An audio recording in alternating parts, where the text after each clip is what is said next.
teman-teman sekalian, jika ada yang ingin ditanyakan kepada Abah Nadif, kami persilahkan.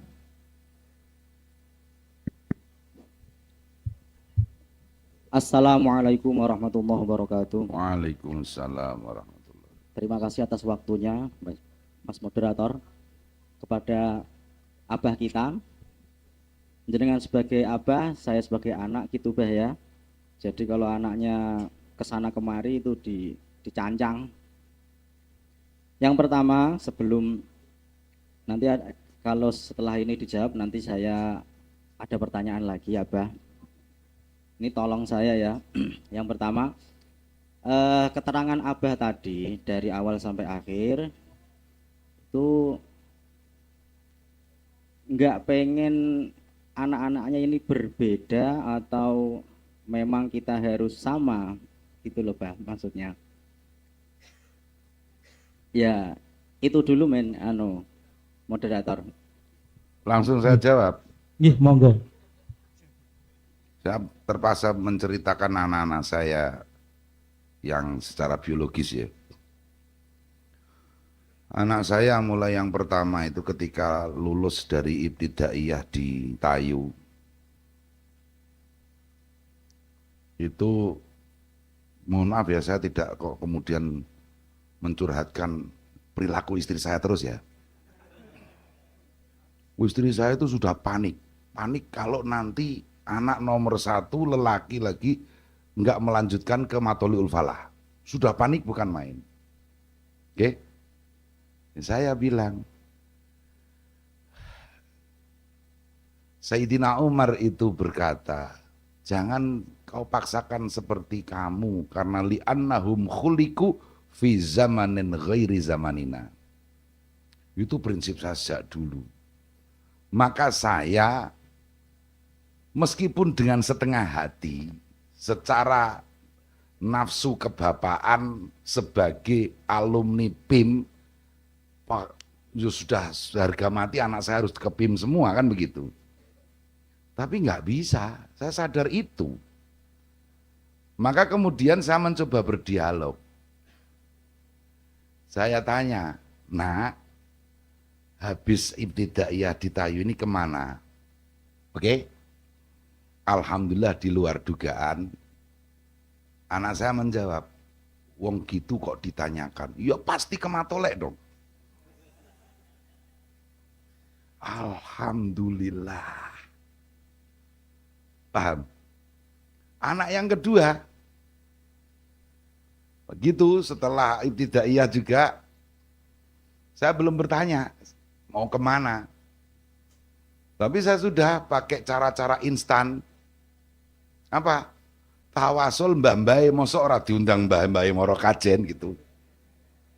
Paham? Maka kemudian tiba-tiba iya sendiri, bah aku mau ke kajen. Yang benar, ada alfiahnya loh. Ya nggak apa-apa. Aku sudah pokoknya harus ke kajen. Alhamdulillah. Yang ketiga, sudah saya carikan informasi sekolahan umum di luar Pati yang favorit. Sekolahan umum S bukan M. Paham? S bukan M. Istri saya setiap malam menangis. Tegakah kau bah? Tak tutuk no. Iku nek ditutuk no aku ya iso mi. Piye? Tegomen putune Mbah Nafek iso sekolah ning S. Bukan M. Paham? Gak peduli. Iku pancen putune Mbah Nafek ning anakku. Oke, saya punya prinsip nggak mau memberatkan anak saya. Tapi pada saat yang sama saya mengajukan syarat. Syarat-syarat itu syarat-syarat mendasar sekali.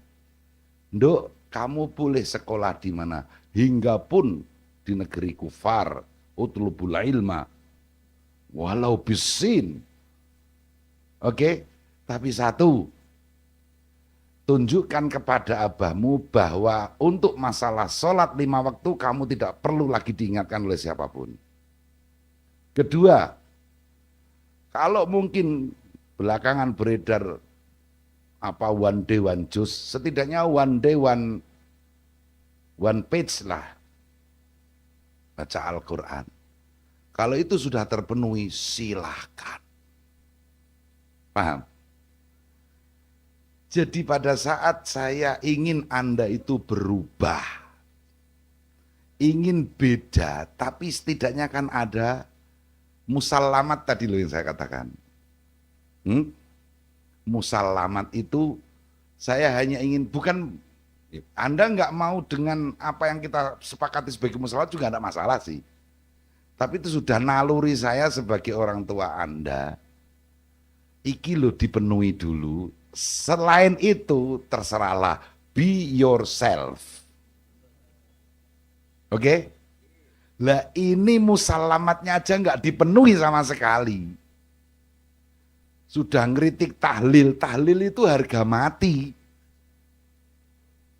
Karena faktanya, waduh, kalau Gus Faiz tadi malam itu apa? Perputaran uang itu, ya, Masya Allah. Ekonomi kerakyatan kita ini di tempat-tempat ziarah, di makam-makam apa wali sunan apa wali songo itu nggak ada pakai kris, semuanya cash. Nah ini ekonomi kerakyatan yang luar biasa, manfaatnya wis jelas cetha kok. Arep dirubah-rubah lapo. Nek singku ojo, nek liyane monggo. Oke, sudah paham jawaban saya? Lanjutkan pertanyaan Anda. Oke. Matur suwun, Mbah. Mencerahkan dan melegakan. Selanjutnya masalah tradisi, Mbah ya. Terkhusus tahlilan. Ini fokusnya tadi tahlilan kebetulan. Jangan, bukan hanya tahlilan, itu hanya contoh saja. Contoh, iya. Okay. Saya nggak pernah menentang tradisi tahlilan, tapi setiap tradisi yang kita lakukan atau yang masyhur di kalangan kita itu kan ada pernak-perniknya, ada variasinya dan seterusnya. Nah, itu seringkali saya sebagai manusia yang bisa berpikir, punya hati nurani, itu tidak cocok. Oke, sehingga ya nalar saya dan nurani saya itu berontak sebenarnya. Misalnya, nanti pertanyaan selanjutnya, ini apakah harus direm, harus mencari 1000 alasan untuk pembenaran tadi atau di loss? Nah, misalnya begini, di tempat saya terkhusus atau di tempat lain mungkin, ya, pernak-pernik tahlilan itu ada sogatan, ada berkat, dan seterusnya dan seterusnya. Nah saya itu kan tinggal di kampung yang saya paham betul kondisi tetangga-tetangga saya sendiri. Ada yang suaminya mati muda, anaknya masih kecil-kecil, rumahnya gedek dan seterusnya. Kalau tradisi ini dianggap satu paket sepernik-perniknya, maka saya buntu dong.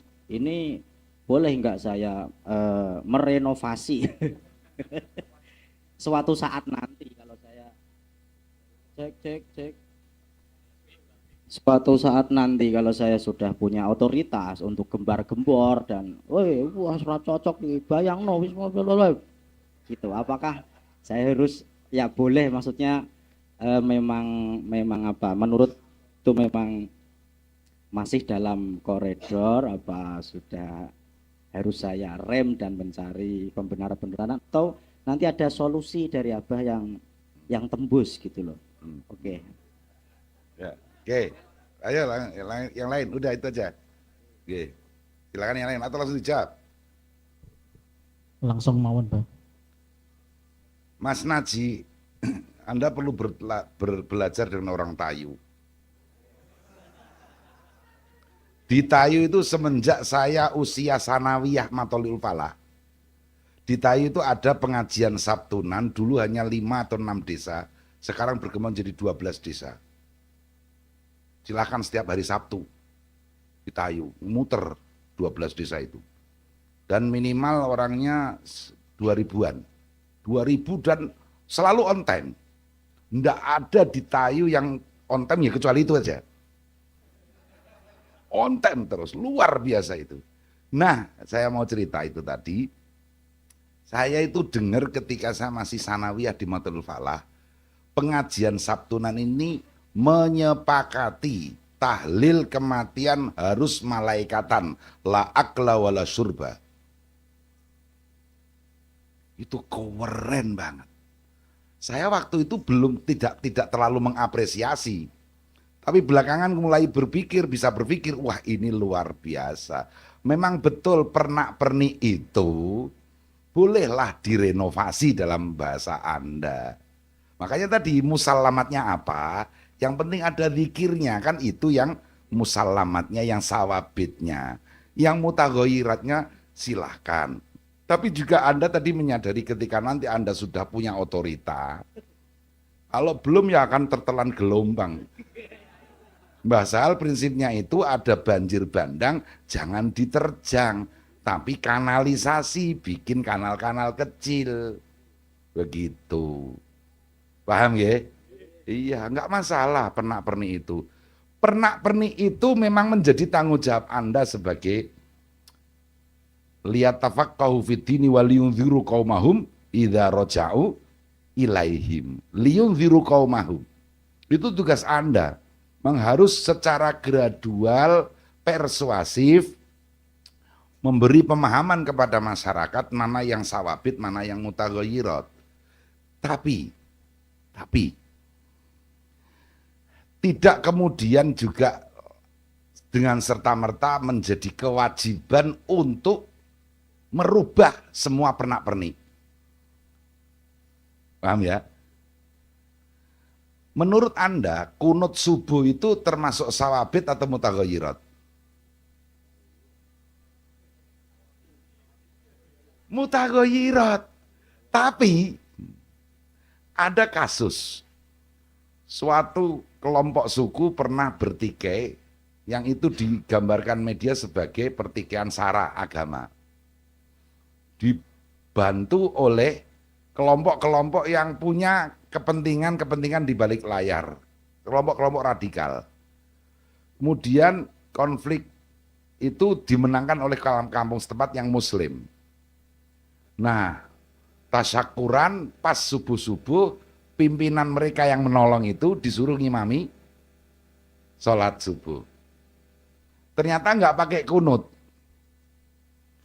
Orang sana, orang di kampung itu nggak peduli, pokoknya ya ndak kunut, ya ndak subuh gitu kan. Di tengah-tengah sholat, imam ini dipegang, dilempar keluar. Artinya apa saudara-saudara? Meskipun itu sebenarnya mutaghayyirat, ya iyalah nyatanya subuh tanpa kunut masih sah kan? Iya, tapi terkadang juga ada manfaatnya. Paham nggak? Ada manfaatnya. Anda pernah nggak dengar di beberapa daerah kalau yang namanya masak ayam untuk manakiban, satu minimal ibu yang masak nggak boleh sedang haid. Pernah dengar itu nggak? Dua, bahkan yang lebih ekstrim lagi, ayamnya diwuduin dulu sebelum disembelih. Nah kalau seperti ini memang harus kita rubah, iya, tapi lagi-lagi juga gradual. Nah kalau pernak-pernik tahlil, terus kemudian harus ada hidangannya, kita pahami dulu, itu makna sedekahnya. Tapi kalau kondisi tertentu lah, makanya kemudian disepakati supaya enggak merasa ada diskriminasi, sudahlah tahlil malaikatan itu ditayu sudah sejak lama. Ya. Tapi saya kira juga tidak lantas kemudian itu bisa diterapkan di tempat lain. Tempat lain masih perlu untuk kita latih bersedekah. Nah, padahal sedekah dalam tahlil kan pernak-pernik. Suplementer bukan elementer. Paham ya? Itu. Boleh dirubah tapi ya jangan kemudian serta-merta. Hampir sama. Perdebatan tentang apakah pengurus NU itu boleh dari wanita. tuntutannya teman-teman pejuang kesetaraan gender, itu harus ada pasal di ADART, itu wajib ada person wanita. Lah ini enggak bener. Enggak perlu disebutkan, alami saja. Kalau memang pada saatnya wanita itu harus tampil sebagai wakil Rois Am, ya enggak masalah. Tapi jangan kemudian salah satu Rois wajib wanita, ya repot. Paham ya? Nah itu namanya radikal dalam bentuk yang lain. Paham ya? Atau Wahabi dalam bentuk yang lain. Terima kasih, lanjut. Matur suwun sangat Yai, monggo sanese.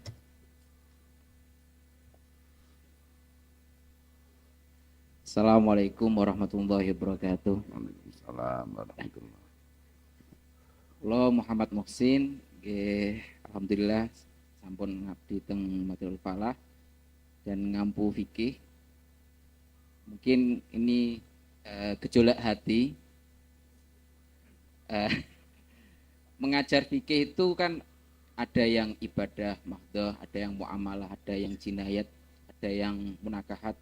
Nah, terus qawaid juga seperti itu. Dalam renungan kula niku kadang napa nggih? Fasal-fasal ingkang teng fikih niku kan kathah, termasuk bab perdata ataupun pidana. Kula niku nggih sepakat nggih. Napa NKRI harga mati nggih. Sepakat. Pancasila harga mati nggih sepakat. Tapi untuk napa nggih? Undang-undang dasar ataupun hukum positif mungkin ndak Indonesia itu hukumnya itu dirubah menjadi lebih Islami, karena napa nggih? Hukum Islam niku kan yang by desainnya adalah Allah itu sendiri. Tentu karena ini yang membuat Allah itu ya solihun fi kulli zaman wa makan. Nah, karena undang-undang yang ada kita hukum positif ini dibuat oleh tanda kutip penguasa, mungkin bisa jadi suudon saya, karena saya suudonan mungkin itu dibuat untuk kepentingan penguasa juga. Nah, pertanyaannya, peran kita sebagai guru saya, karena saya mungkin tidak bisa berjuang lewat politik, akhirnya saya itu sering menitipkan cita-cita saya itu kepada anak didik saya, supaya nanti ketika mereka itu terjun di politik, paling tidak memperjuangkan nilai-nilai tadi, nilai-nilai hukum Islam itu. Karena nggih napa nggih termotivasi oleh ayat itu, am hasibtum an tadkhulul jannata wa lam ya'tikum mathalul ladzina khalu min qablikum massatkumul ba'sa wad-dharra'u. Karena kita itu diperintahkan oleh Allah itu selalu berjuang, gak cukup sampai di sini. Kalau memang itu yang NKRI harga mati, yes sawabit. Pancasila harga mati sawabit, yes. Tapi untuk hukum positif menurut kula kok perlu karena gini Pak, membunuh satu pembunuh berarti menyelamatkan banyak nyawa. Walakum fil qisasi haya.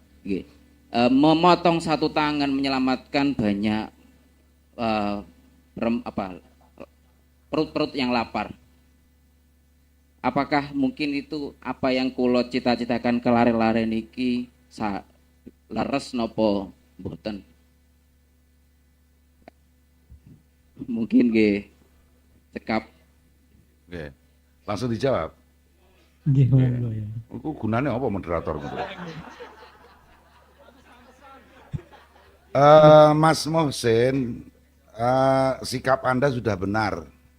Anda punya gejolak tapi kemudian disalurkan secara benar, menitipkan cita-cita, karena Mas Mohsin merasa saya nggak ada potongan jadi politisi nanti gitu kan.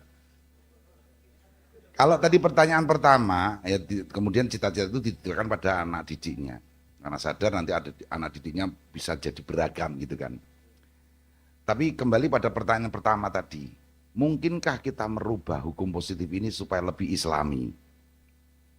Gitu kan? Pertanyaan itu kalau di live streaming ini bahaya.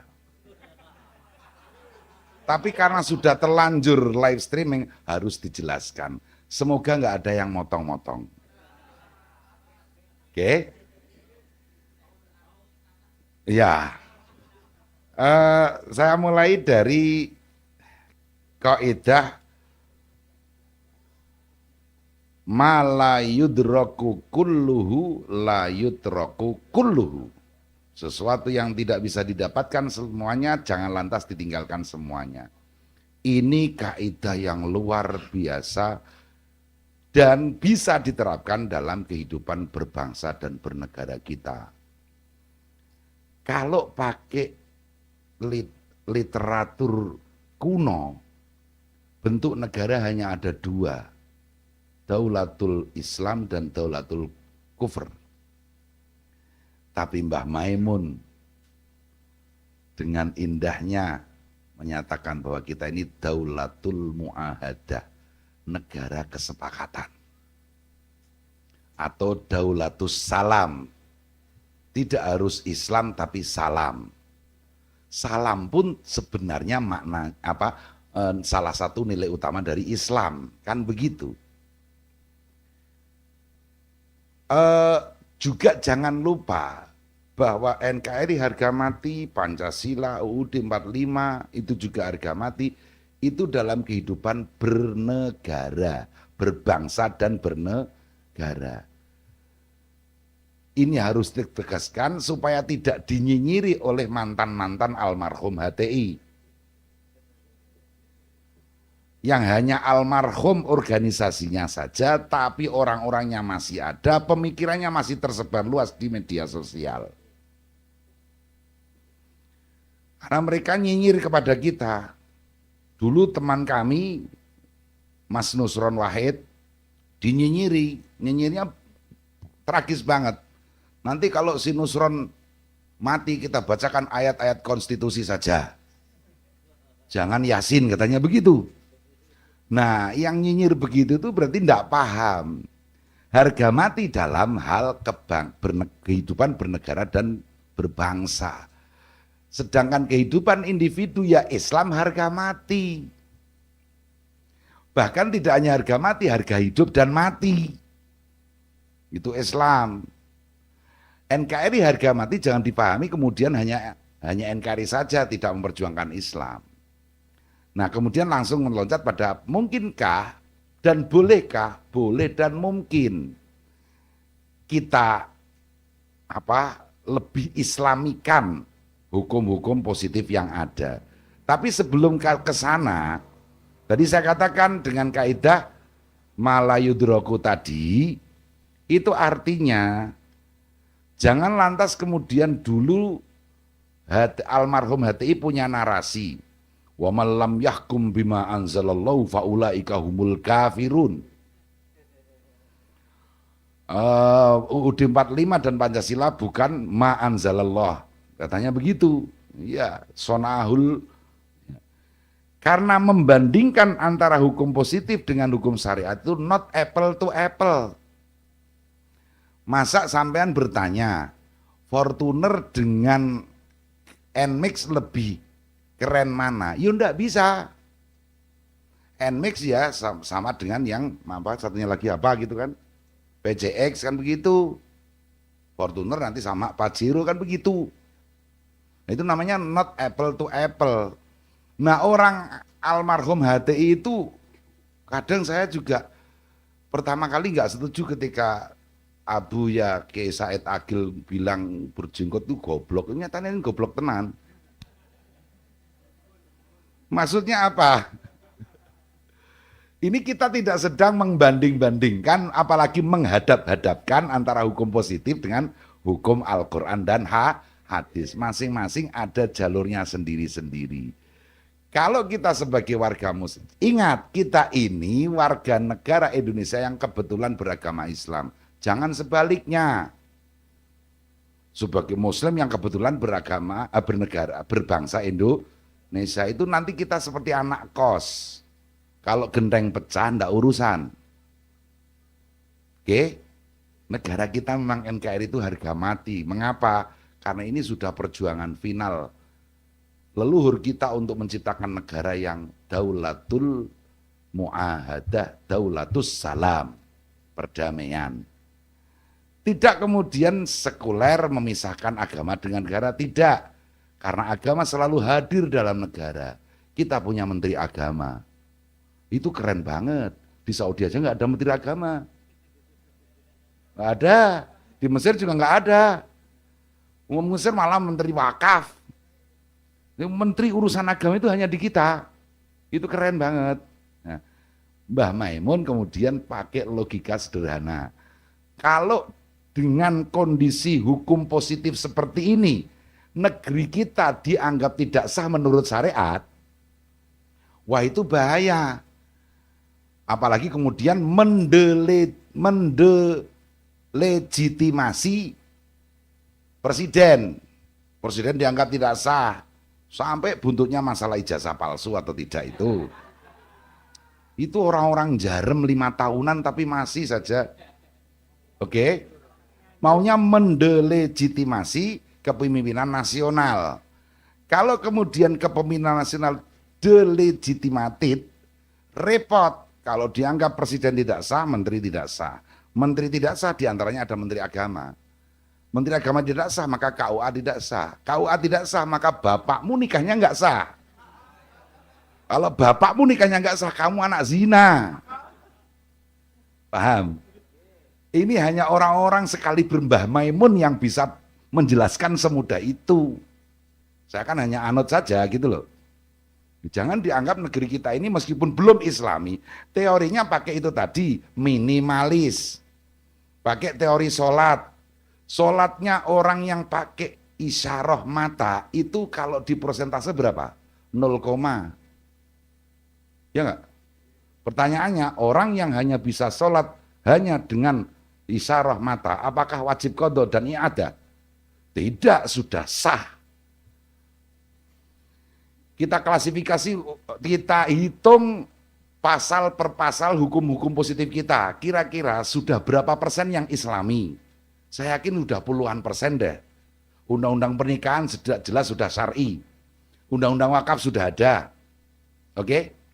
Undang-undang anti karaoke, yaitu terserah perda. Kearifan lokal kan begitu. Iya toh.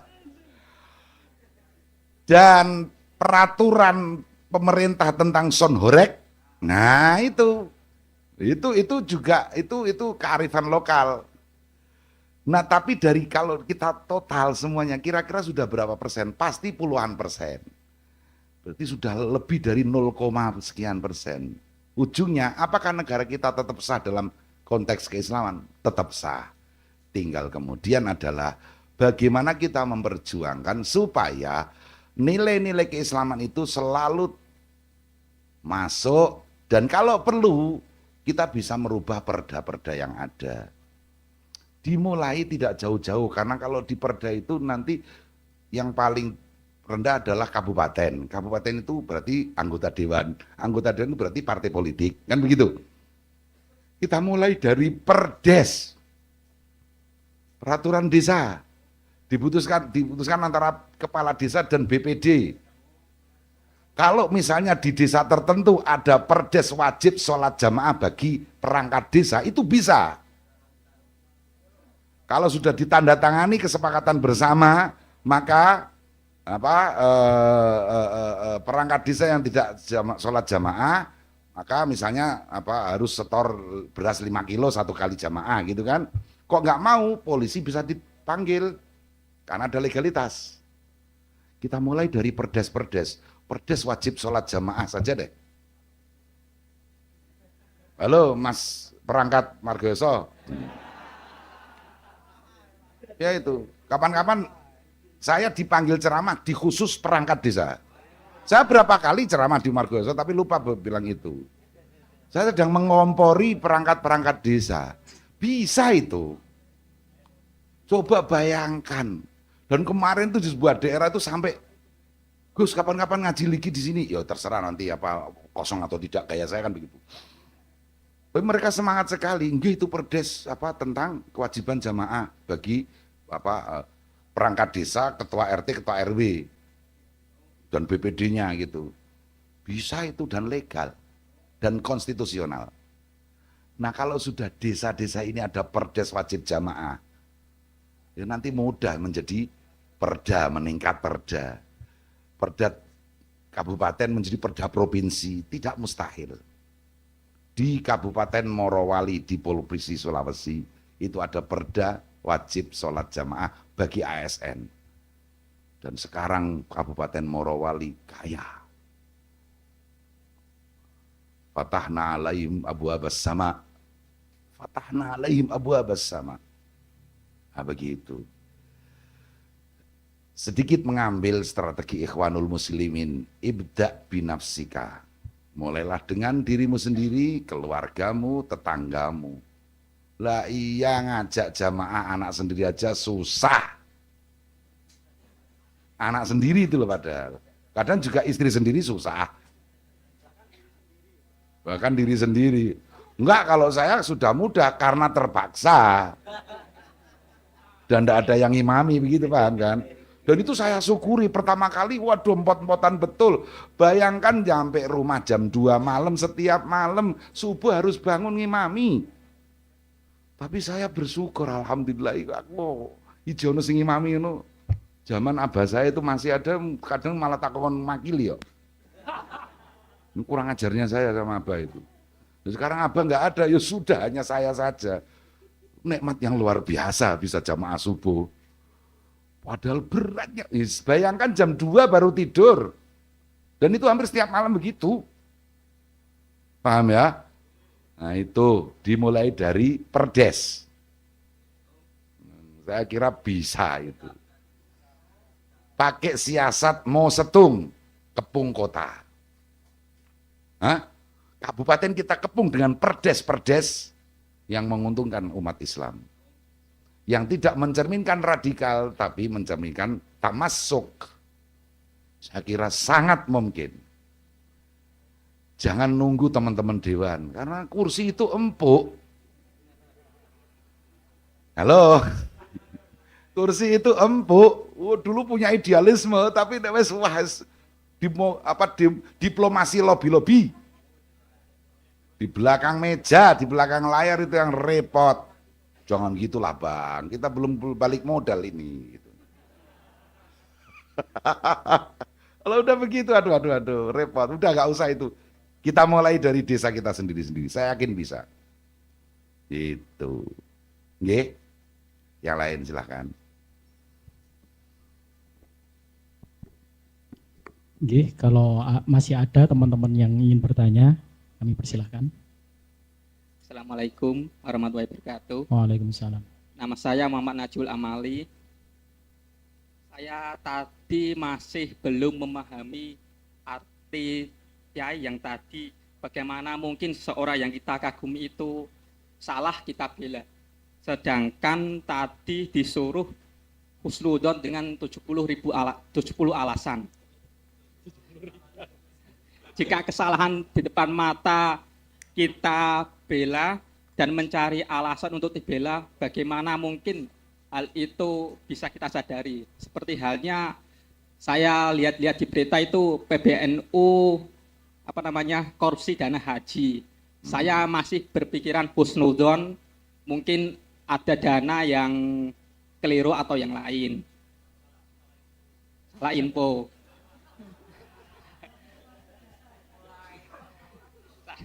Saya selalu berhusnudon tentang itu dan berkebalikan dengan Musin tadi. Mungkin bisa dijelaskan bagaimana saya bisa husnudon tentang hal-hal yang mungkin sudah mencapai batas saya. Atau sudah viral ya? Ya. Oh iya. Langsung saja, Nggih. Nggih. Dalam ilmu mustalahul hadis, dulu viralitas itu bisa sebagai sarana mencapai kebenaran. Viralitas, talaqi bil qabul, asyuhroh. Masih ingat, kali ini lubul-usul ya, ada berapa 9 pendukung hadis mursal menjadi bisa diterima. Adidnya hadis mursal ada 9. Di antaranya intisar. Intisar itu kan viral. Hadis mursal kalau intisar itu bisa bisa diterima. Hadis mursal, padahal mursal itu kan terputus dari tabiin langsung ke Rasulullah, enggak ada sahabatnya. Ini dalam ilmu sanad kan sudah salah, itu salah dalam tanda kutip ya kan. Tapi kalau didukung dengan viralitas itu bisa diterima. Tapi itu dulu, sekarang viralitas tidak bisa dijadikan pedoman. Sebab sekarang yang ada khalif tu'raf, tampil beda kamu viral. Oke. Kalau sempat tadi saya nggak tahu apa sebenarnya kegalauan Anda, tapi dari yang tadi sempat terucap ada penggelapan dana haji oleh PBNU, malah saya baru dengar saat ini. Kalaupun toh Anda membuka media sosial tertentu, faktanya sekarang pansus yang 2024 itu apakah sudah terbukti secara hukum? Belakangan dimunculkan lagi kemungkinan mantan Menteri Agama akan diperiksa oleh KPK. Kemungkinan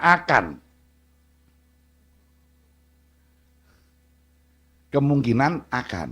Saya ingin menarik Anda semua pada al-haqiqah la budda wa antakuna kamilatan. Al-haqiqah an-naqisah tusawi al-kidbah al-kamilah. Paham nggak ini? Al-haqiqah la budda antakuna kamilatan wal haqiqah an-naqisah tusawi al-kidbah al-kamilah. Contoh, saya punya berita, punya 4 komponen. Oke? 1, malam ini saya nginap sendirian di Tayu. 2, malam ini istri saya nginap di Kajen. Oke? 3, nanti malam saya menerima cewek cuantik muda, tengah malam datang, saya peluk-peluk, saya cipika-cipiki. Ini semuanya fakta. Oke?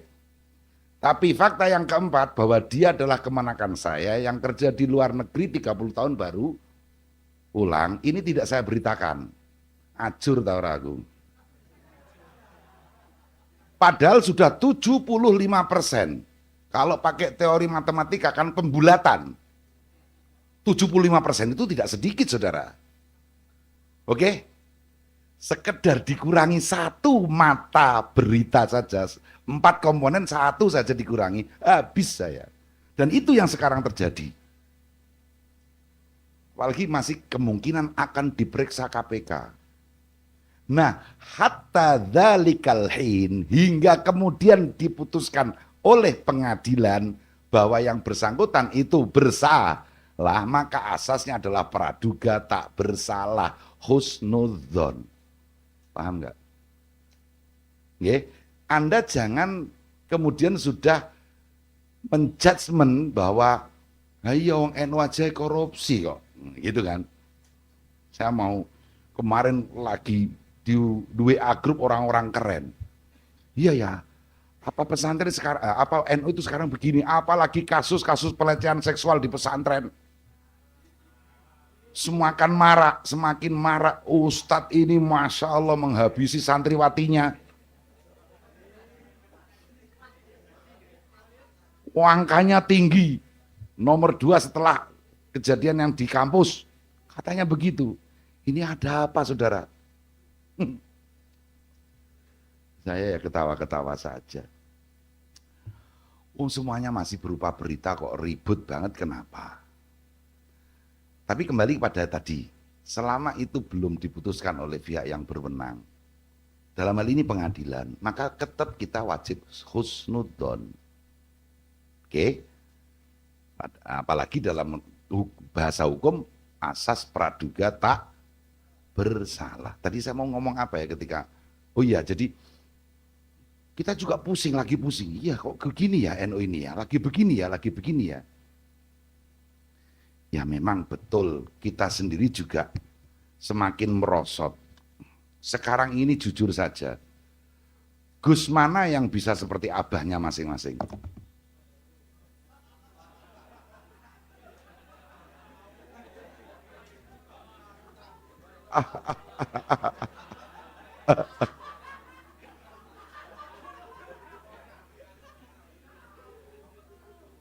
Saya juga perlu mengkritiki gitu.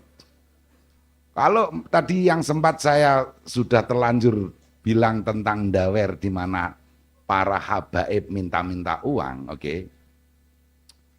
Gus-gus itu malah lebih halus lagi. Salam tempel, enggak minta tapi sudah jadi budaya. Dalam bahasa Gus Baha, lah iya Gusen duwe alpat padahal iku jamaahe ijek apa jenenge kredit sepeda motor. Malang do nggawa ngajine nggawa sepeda motor pedotan. Ini kritik Gus Baha yang luar biasa. Iya, kita juga harus otokritik, iya. Tapi kita juga jangan kemudian seperti itu tadi. Tiba-tiba, oh iya PBN kok sudah kayak gitu sih, gitu ya nggak bisa lah. Apalagi hanya sekedar tuduhan-tuduhan di media sosial. Selama belum diputuskan. Kalaupun toh lo sekarang kan lawyer ini kan canggih-canggih. Hotman Paris atau siapa aja, mohon maaf saya sebut. Ini kan apa tingkat kaliber. Kalau yang dihadapi hanya hakim negeri setingkat kabupaten bisa keder itu. Nanti terus menang, yang zalim menang. Ya sudahlah, kita kok lupa sih masih ada pengadilan akhirat. Usaha kita itu pokoknya sampai maju ke meja hijau, selesai. Apapun keputusan hakim, bahwa kemudian diduga hakim ada suap, itu kan KY, itu kan Mahkamah Konstitusi, bukan kewenangan kita sebagai netizen. Kita lupa di situ. Koruptor sekarang ini, koruptor timah 271T, ada beritanya? Enggak ada. Bahkan Pertamax 900T juga enggak ada beritanya. Kemana itu? Ya sudah, usaha kita membongkar sudah kita lakukan, selesai. Sebab kalau enggak begitu kita nanti antipati terhadap hukum negara. Kalau udah antipati, rusak negara ini. Kalau rusak negara ini, berarti kita beragama pun enggak bisa, sholat aja enggak bisa. Paham ya? Kita tahu bahwa si fulan korupsi tapi nggak mampu membuktikan, ya sudah. Kalau mampu membuktikan tiba-tiba dia bisa berkelit dengan menyuap hakimnya misalnya, ya sudah, selesai tugas kita. Kita ini kok terkadang, bukan terkadang, lama-lama kita ini sudah kepingin jadi Tuhan. Maunya kita ini kamil hakimin. Ngeri banget ini. Paham ya? Kita ini siapa sih? Maunya kok jadi kamil hakimin itu kan ngeri banget. Saya kira sudah jam 4:30 ya. Harus disudahi. Los.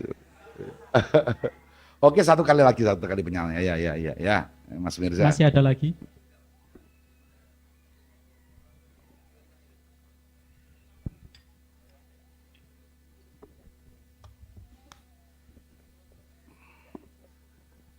Terima kasih, Bah. Matur nuwun, kagem kersane nambah satu pertanyaan. Tadi yang serius-serius sudah diwakili oleh teman-teman kami semua. Kami mau tanya yang nggak terlalu serius, Bah, tapi mungkin sangat kami butuhkan.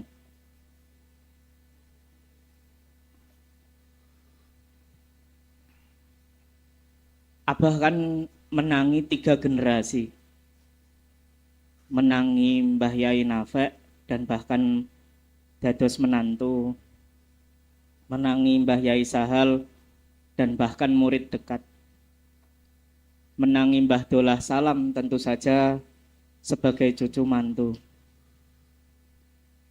misalkan Abah diminta untuk memberikan nasihat kepada kami-kami ini yang usianya masih 30-an, dengan menggunakan dawuh dari beliau-beliau yang mungkin bisa kami pegang buat OTW 40, Bah.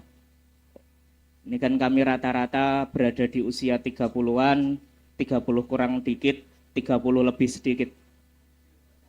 Niku untuk ya sing lebih banyak sidik wae lho. Mohon kami-kami ini diberikan pegangan, Pak. Diberikan dawuh yang mungkin bisa kami pegangi sampai tembus usia 40. Kira-kira kalau Mbah Yai Nafek mirsani kahanan hari ini, mirsani kahanan-kahanan kami hari ini, kira-kira beliau akan ngasih dawuh kami-kami ini dengan dawuh nopo. Begitu pula Yai Sahal, begitu pula Mbah Dullah Salam. Kados saya cekap mengkaten. Assalamualaikum warahmatullahi wabarakatuh. Waalaikumsalam warahmatullahi wabarakatuh. Terlalu berat permintaannya.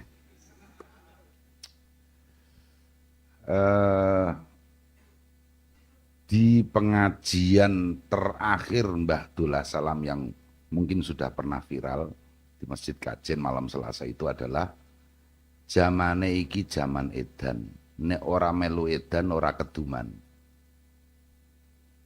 Paham nggak kira-kira? Zamane zaman edan, nek ora melu edan nggak kebagian. Anehnya dawuh Mbah Dullah ini masih banyak yang tidak memahami. Bahkan dijadikan istidlal yang saya pengen nangis. Contoh seorang kiai kemudian meninggalkan ajaran-ajaran Mbah Dullah. Lu gitu kok ya tega bilangnya begini. Oh Mbah Dullah aja di pengajian terakhir ngendikan nek ora melu edan ora keduan, padahal itu kan sarkas. Paham ya? Kepengen edan, man sa'afal yu'min wa man sa'afal la ikraha fiddin, tapi kok gak diteruskan qad tabayyana rusdu minal ghai. Itu saya sampai contoh yang kecil saja. Mbah Dullah itu jelas anti proposal. Ada kiai yang dulu juga anti proposal, lama-lama sekarang mu'alif proposal. Tidak hanya senang proposal, mu'alif proposal gitu kan. Nah itu kok bisanya ngendikane itu pakai daunnya Mbah Dullah. Oke? Nah, saya gabungkan dengan Mbah Sahal itu suatu saat mungkin sudah pernah saya sampaikan di Mantalul Falah itu.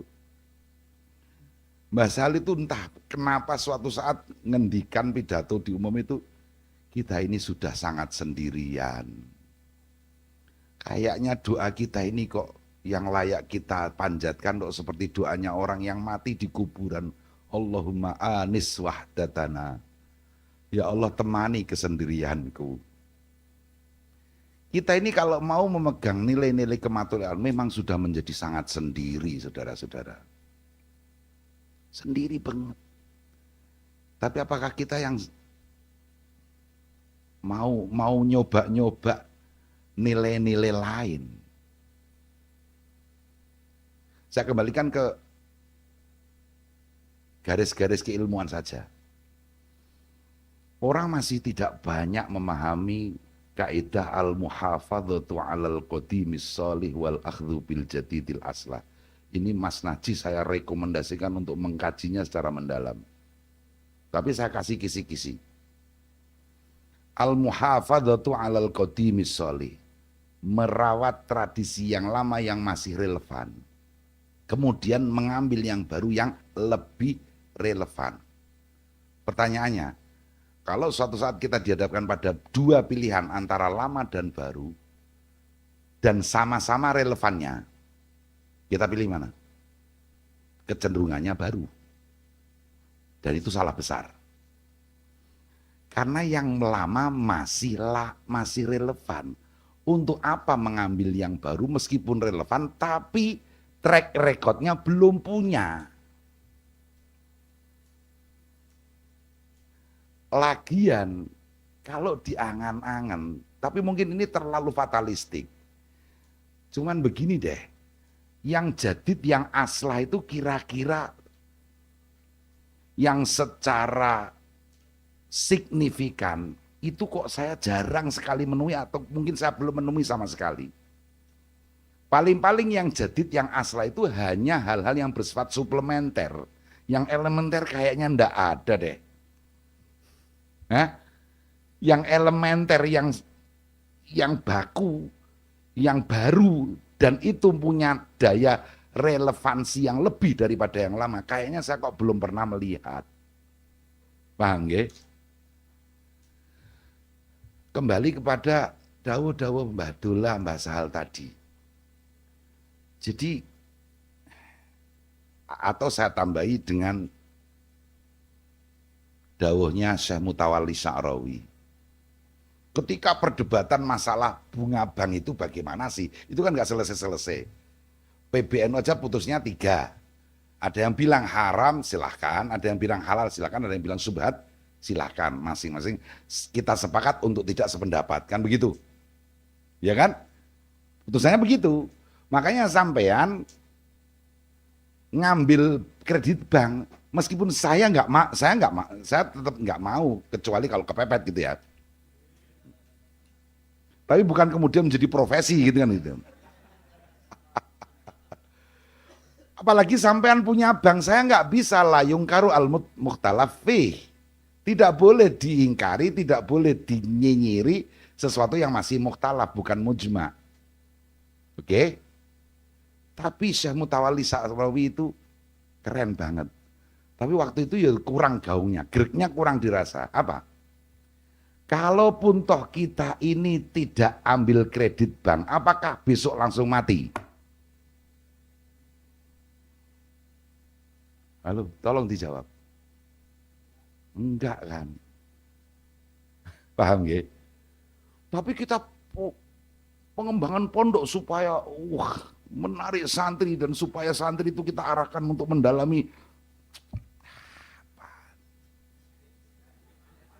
Bangun pondok iku nek nganggo duwite dhewe, kemandirian kita luar biasa.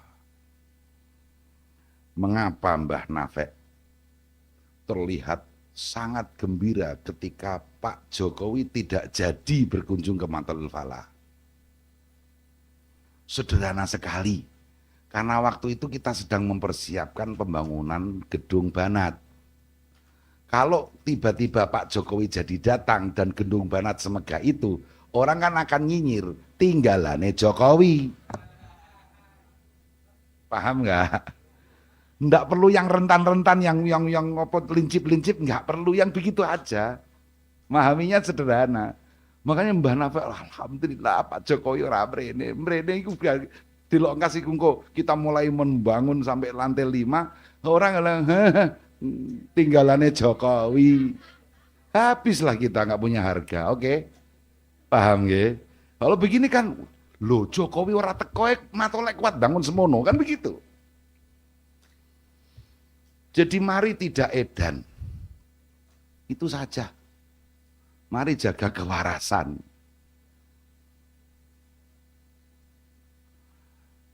Untuk supaya lebih grek kesampaian, saya terpaksa menceritakan diri saya sendiri. Teman saya menteri itu tidak terhitung. Yang paling susah itu istri saya ketika teman menteri datang ke rumah saya. Tidak layak sama sekali untuk menjamu seorang menteri. Tapi alhamdulillah menteri-menteri teman saya itu orangnya sederhana-sederhana. Jadi saya tiket isi aja.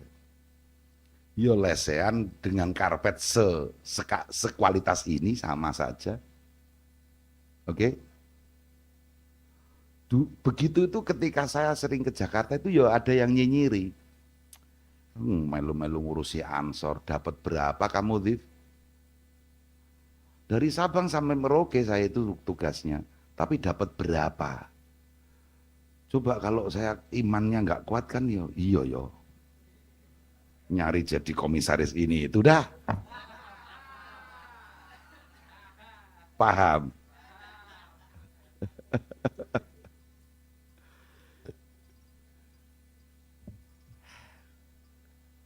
Saya dipeseni Gus Bahak. Sampean itu sudah hatam hikam bolak-balik Mas. Nggih Gus pangestune. Ingatkah cerita ada seorang wali Allah sudah 7 hari tidak makan. Hari ke-7 dikasih makan seorang majusi. Oke? Sang wali menangis, ya Allah mengapa rezekiku kau lewatkan musuhmu? Ya Allah mengapa rezekiku kau lewatkan musuhmu? Orang kafir. Artinya kembali kepada Mbah Maimun dawuhnya, sirrul asror itu ada pada rukun iman nomor 6, takdir. Dan takdir itu jangan lupa ada hulwun, ada murrun. Yang penting apa ya maksud saya? Udahlah ini kita akhiri pertemuan kita hari ini. Yang penting jangan gila. Jaga kewarasan. Tapi susahnya mungkin di Ihya itu ngeri. Ngerinya bagaimana? Apa hukumnya zuhud bagi kepala rumah tangga? Apa hukumnya zuhud bagi seorang kepala rumah tangga? Kalau dia punya anggota keluarga yang sanggup diajak tidak makan 3 hari 3 malam, maka boleh dia zuhud. Tapi kalau enggak, maka haram dia zuhud. Kan repot itu jadi kepala rumah tangga. Paham enggak? Ngeri itu. Jadi kepala rumah tangga itu ya punya tuntutan. Tapi bagaimana sebisa mungkin kita pahamkan kepada keluarga, anggota keluarga kita. Semua ada batasnya. Dan soal batas kebutuhan, semua orang bisa mencukupi. Yang tidak akan mungkin tercukupi adalah keinginan. Keinginan bisa membunuhmu. Tulul amal itu kan penyakit hati yang luar biasa ngerinya. Apalagi kita ini selalu bermedia sosial. Yang sering saya sampaikan di pengajian-pengajian di kampung-kampung itu. Kurang ajar media sosial ini. Kenapa? Saya sekali ngeklik satu website atau satu apa ya, itu muncul terus. Bukan apa-apa, saya juga selektif. Tapi saya kadang kan iseng. Iseng apa? Namanya iseng ya. Saya klik, ada status yang selalu ngupload gambaran rumah masa depan. Insya Allah rumah ini menjadi rumahmu tahun 2026. Oke? Tak klik sekali, setiap hari muncul terus. Dan rupa-rupa rumah itu luar biasa, kerennya bukan main. Di pinggir sawah seperti ini, asri apa. Dipendelengi terus. Saya sudah terus golek-golek tadi komisaris. Oh. Mari diingat kembali kalau masalah cukup, semuanya sudah cukup. Tapi masalah keinginan memang selalu melambung tinggi. Itu susahnya di situ. Nggih. Mohon maaf, wallahul muwaffiq ila aqwamit thoriq. Wassalamualaikum warahmatullahi wabarakatuh. Waalaikumsalam warahmatullahi wabarakatuh.